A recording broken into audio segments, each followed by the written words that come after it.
abbaaro shantii subaxnimo ee saaka ayaa wasiirka wasaaradda isgaadhsiinta iyo tiknoolajiyadda Somaliland Dr. Cabdiwali Sheekh Cabdilaahi Suufi oo uu wehelinayo maayarka Gabiley mudane Maxamed Amiin Cumar Cabdi ayaa deeqo kala duwan gaarsiiyay deegaanada ku teedsan waqooyiga iyo galbeedka Gabiley oo ahaa deegaanadii roobabka duufaanada wata ka da'een kuwaasi oo la gaarsiiyay deeqo kala duwan. madaxweynaha Jamhuuriyadda Soomaaliland isagoo ka jawaabaya baaqii dadkii ay gaadheen waxa gobolka Gabiley ugu soo deeqay raashin ku filan ilaa 2,000 oo qoys oo loogu talagalay in balay u noqoto gargaar degdeg ah. kullay dhibkii dhacay dib weyn buu ahaa ilaahay ma aragtay haka ajar siicid dhibkaas ku dhacday laakiin haddana xukuumaddu iyadoo u damqanaysa shacabkeeda waxay madaxweynuhu ama ku bixiyay si degdeg loo gaarsiiyo raashin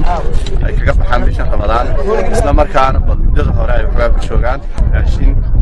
isugu jira bariis iyo sonkor iyo ma aragtay daqiiq iyo pasta iyo saliid iyo caano iyo timir oo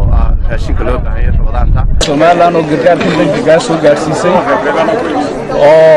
uu nala joogo wasiirka wasaaradda boosaha isgaarsiinta iyo tiknoolajiyadda Dr. Cabdiwali oo ka wakiilay madaxweynaha qaranka Somaliland shantii galabnimo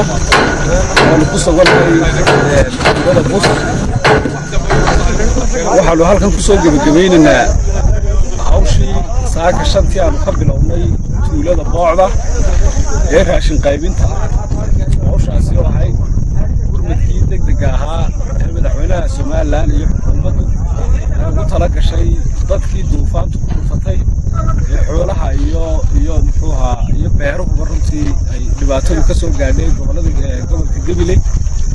waxa aanu hawlgalkan ku beegsanay 20 tuulo 20 tuulo 2,000 oo qoys oo 100 qoys laga siinay raashin baan runtii qaybinay.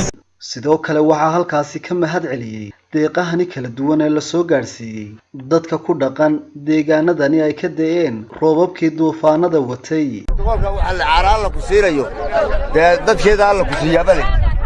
marka cid soo gudbato ilaahay dawlad wanaagsan ku siiyo maamul ku siiya ilaahay baa nagu guddoonay dawladeedana waa ka guddoonay muusabbiix madaxweynaha u yahay marka waanu ka guddoonay dawladda raashinka noo keentay